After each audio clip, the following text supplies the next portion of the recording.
These are the computers of a massive scam call center, and I'm going to expose them, ruin their scam, and destroy their computers with malware. Before I freak these scammers out and destroy their entire office, let's understand exactly how their scam operates. This group will make hundreds of thousands of calls each day to people living in the United States. And if you answer, they'll pretend to be Amazon. Hi, good afternoon. Yes, good afternoon, sir. My name is Ronald Park from Amazon. How are you doing today? Well, I might be disturbing you. I'm sorry about that. But right now my call is regarding about some packages which is going to be shipped tomorrow under your name. Did you receive any information about the package? The people they are calling haven't made any such purchase, but it's just one part of a multi-stage scam that they'll try to run on whoever picks up. And because this scam call center is making so many calls, the majority of people who receive them will either simply hang up. Hello, hi, this is Ronald Park from Amazon. How are you doing today, sir? Or call the scammers out. Hello. Yeah, hi, this is Wayne Adams calling you from Amazon. How are you? You're not Amazon. You're a scammer. Then who? Oh, I am? You motherfucker. Why you say that? You want me to f your mom? Make her squeal like a pig? You motherfucker. Yeah, You son of a bitch. You bastard. Oh, You son of don't a cry. bitch. You motherfucker. Cry. You son of a bitch. Don't cry. It's okay. Goddamn motherfucker. Go cry to your manager. Tell me scam me. Suck my. Hello? Hi, this is Alvin calling you from Amazon, sir. Who's this? Amazon customer service. There was a purchase made of Apple MacBook Pro and Apple AirPods, sir. I didn't buy any apples. I don't eat apples. What the f*** No, am I it's talking a about, lap- you cocksucker? Huh? Just look at the middle and yourself. Hi, this is Wayne Adams calling you from Amazon customer service. How are you doing today? Well, what the f*** you doing, buddy? What are you doing? Yeah, you're actually calling the police department in La Crosse, Wisconsin. That's probably not very smart. Sometimes people will believe some of what the scammers say and get concerned that there really was a package ordered under their name. There's an order placed under your name, which was shoes and a laptop. I didn't order the shoes or laptop, huh? The scammers will claim that the victim's Amazon account has been accessed by multiple people and that it's been hacked. So when I checked it, the person who brought this item under your credentials did not access with your Prime account to buy this product. They used a cash account, which is a business account, to purchase this item. These scammers won't just claim your Amazon account has been hacked, but that your identity has also been stolen. So who was the person that did this? Okay, right now we don't know he or she is misusing your information, but I already reported to the 4th team investigate this information because we suspect that this is a case of identity theft. Right now you're saying that you do not have any business account under your name, right? You didn't create this account, right? I didn't create it. The only account I have is my normal Prime account. That's it. Because here, from last 2 weeks, this account were opened up under your name, which is a business account. The internet server was accessed from multiple devices. It shows from computer, laptop, cell phone, and iPad from last 2 weeks. With the variant of the scam that this specific call center is running, they'll not only pretend to be Amazon, but the United States Federal Trade Commission and US Treasury. They'll say that because there has been identity theft, the FTC will need to get involved. Before you lose any kind of more information, I'll be just transferring your call to the FTC. This is the Federal Trade Commission. They are the only one who can help you to resolve your identity as well as help you to cancel a pre-authorized order and a transaction. Okay, sir? Thank you for calling Federal Trade Commission. Please stay on the line till the time next representative officer accepts your call. Your call is important to us. Please stay on the line. Thank you for holding the line. Your call has been transferred to the Federal Trade Commission. This is Officer Julie Brill with the badge ID number 775101. May I know who I'm speaking with? Okay, Mr. Cross, before we proceed further, let me tell you that the call that we have been connected to is being federally monitored for quality and security purpose. I hope you understand. Okay, Mr. Cross, over here we have got an email from the Amazon representative along with fraud charges that there have been some purchases made into your Amazon account that you have no knowledge of it. So, Mr. Cross, do you have any suspect that there's anyone that who can have access to your Amazon account? Not to my knowledge. Okay. Well, over here, they have also stated that maybe some of your identity might have been compromised. will then claim that there's been bank accounts opened under the victim's name. There are like some bank accounts and credit cards that were open multiple under your credentials, okay? If we find anything which is linked with your name, so we will notify you and investigate regarding that matter, or else if we don't find anything suspicious, we will just rectify the case and the charges that was filed against you from the Amazon company, okay? Okay. Have you ever had a credit card? That's where that 34th Street address came from. Harley Davidson. Mm-hmm. They put my name, my address You down. have the title to your bike. Caldera right now. Okay, Mr. Cross, after we did some background check and we can see that your information was hacked from New York. And from there, your information was circulated throughout the United States.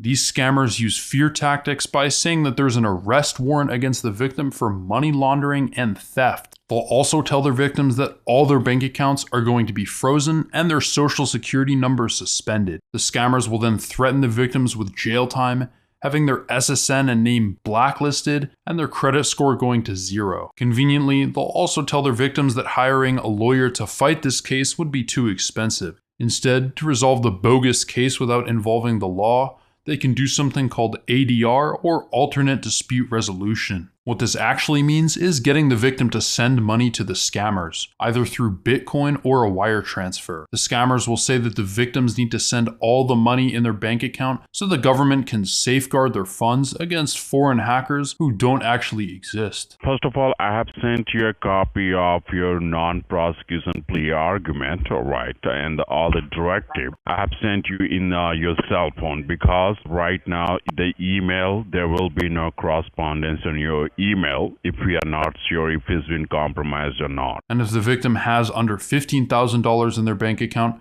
these scammers will instruct them to go to their bank and withdraw cash. Next, they'll tell their victims to go to the nearest Bitcoin ATM. So basically, in Nicholasville, I just see there is a kiosk affiliated with the Department of Treasury. So wait, you're saying I still need to go to the Treasury to open up the box so that I can put the cash in there? By using a Bitcoin ATM, these scammers can easily receive large amounts of money electronically. Once the victims arrive at one of these ATMs, they're told to insert the cash into the machine and scan a QR code. The QR code is actually the scammer's Bitcoin wallet address, and once they've scanned it and inserted the cash, their money is instantly transferred to the scammers in India.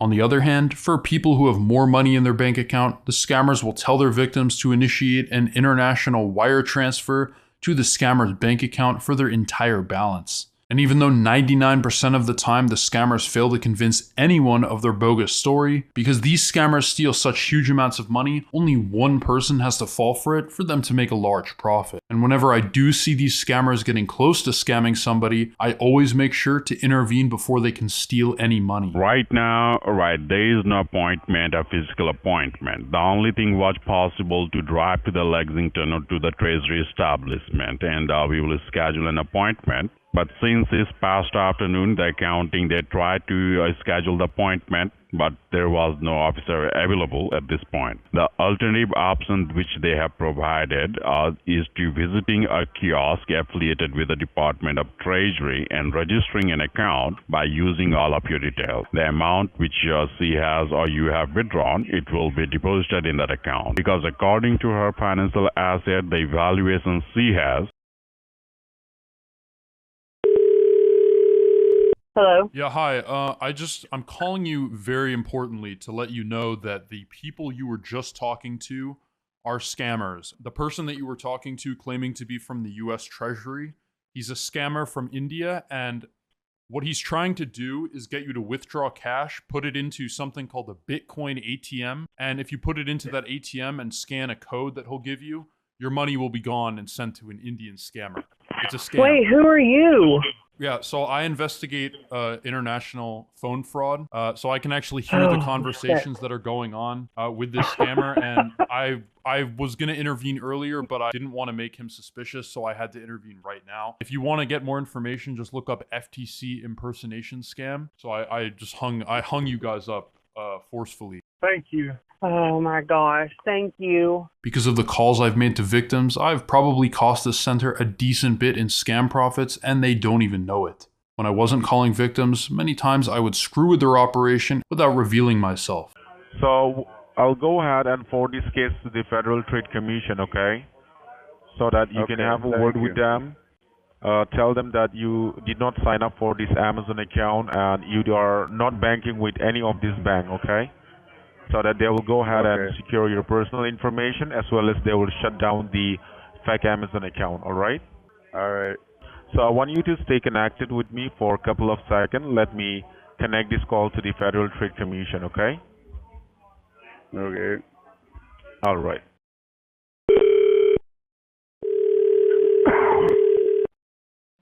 Thank you for your attention. Your call has been connected to the Federal Trade Commission. What the Hello? Hello? Wow. I can't understand a goddamn thing you're saying. Excuse me, Mr. Robert? Yeah, I can hear you now. Can you hear me now? Yeah. Okay, Mr. Robert, your call has been transferred to me. I am Officer Julie Bill. I am over this. Hello? Hello. Hi, this is Eric calling from Amazon Customer Service. How are you doing today? But trolling these scammers aside, now that we know how their scam works, who are the scammers behind this operation? Well, when I initially got access to this group of scammers, the first thing I did was download all the files from the 16 or so computers I managed to compromise. Most of the files I found on these computers were things like motivational quotes, notes on previous victims, and scam scripts. Not exactly telling as to who these scammers are or where they are located. However, there was one computer that had some interesting information on it, the supervisor PC. Unlike all the other computers in the office, which were used to take calls, the person on this computer was responsible for managing the scammer's phone system, as well as collecting information about victims that were close to being scammed. The files I found on his computer were much more promising, specifically two spreadsheets, one titled Attendance 8th August and the other May Salary. Looking at the attendance file, we can see some of the real names of the scammers working in this building, and more specifically, the agents whose job it was to take the calls and the closers who actually finished the job. On the salary file, we can see how much these scammers get paid. The employees of this call center get paid anywhere from 1K to 30,000 rupees per month, with the closers being the ones paid the most. Okay, so we know how much these guys are getting paid and some of their real names, but where is this scam call center located? Doing an IP address lookup of several of the IP addresses that this call center had brings us to somewhere in Chandigarh, a city in Punjab, India. However, just a city is far too general. If we try to put the latitude and longitude from the IP lookup, it brings us to a field in the middle of nowhere, so not really useful. So how do we get their location? Well, this call center has Wi-Fi in and outside of the building. By using the name of the wireless networks as well as their strengths relative to the scammers' computers and overlaying all the networks around them, we can precisely determine where the office is. Which brings us to this building right here, 8B, Phase 8B of Sector 74 of Mohali, Punjab. When I looked at the businesses operating in the building, there was only one business on Google Maps that was listed as operating there, called the Mafia Empire. When I went to their website, the only thing there was a park domain page. I can't say if these scammers have anything to do with it, but it's certainly odd considering that an entire floor of the building is dedicated to scamming people. So we know the scam these guys run, the real name of some of the scammers, and the building which they're operating out of. I think it's time we confront these scammers and destroy all the computers in the office. I've created malware that when activated, shows this seized by the FBI message and plays an extremely loud siren noise, which is certain to freak these guys out. Even better, it turns the volume of the computers to 100%, so we're almost certain to blow some of these guys' eardrums out. Let's call these scammers and ruin their operation. Hello? Hi, this is Alvin calling you from Amazon Customer Service. How are you doing today? Yeah, Alvin, I'm just calling you because I know what you guys are doing in your call center, your scam call center.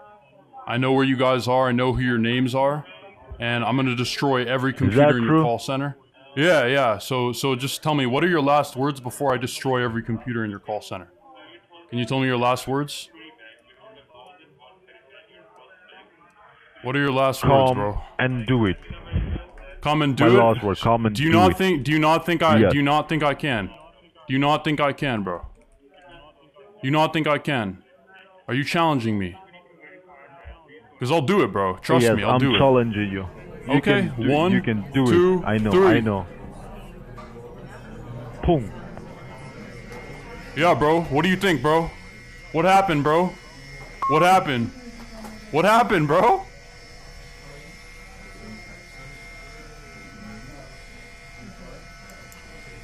Oh my god, you could just you could hear in the background every computer is just, oh my god. Every computer is just seized by the FBI, dude. Holy shit. Oh my god. Oh, they shut, okay, they're shutting down. They shut everything down. Oh my god. Oh my god, dude. Every single computer in the call center was seized by the FBI. Oh yeah, they're all gone. No, they're all gone. Wow, that is amazing. That is so funny, bro. He was so sure of himself, and then as soon as I actually did it, he just shut up. That's crazy. That's actually crazy. Wow, bro. That is crazy. Yeah, they shut the internet off. Oh my god, you could just oh my god, dude. That is fucking amazing, dude. Ever since I destroyed their entire office with that FBI message, I haven't seen this office trying to scam at all. Hopefully I've halted these scammers' operations for at least a little bit. If you like the work I do, consider subscribing and watching another video of mine.